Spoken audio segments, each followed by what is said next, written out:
අහන්න පුළුවන්? මොනවාද? සවුත් ඒෂියන් ඇකඩමි එක අයියෝ තෝරගන්න.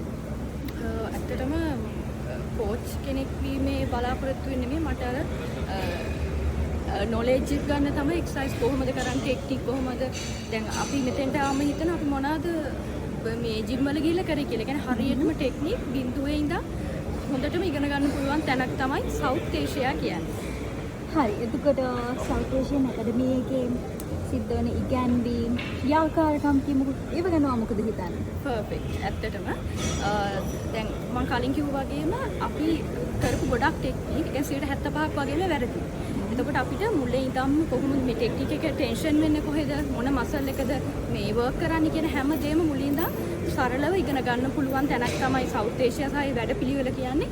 ඉතින් වචන නැහැ කියන්නේ පර්ෆෙක්ට් කියලා තමයි.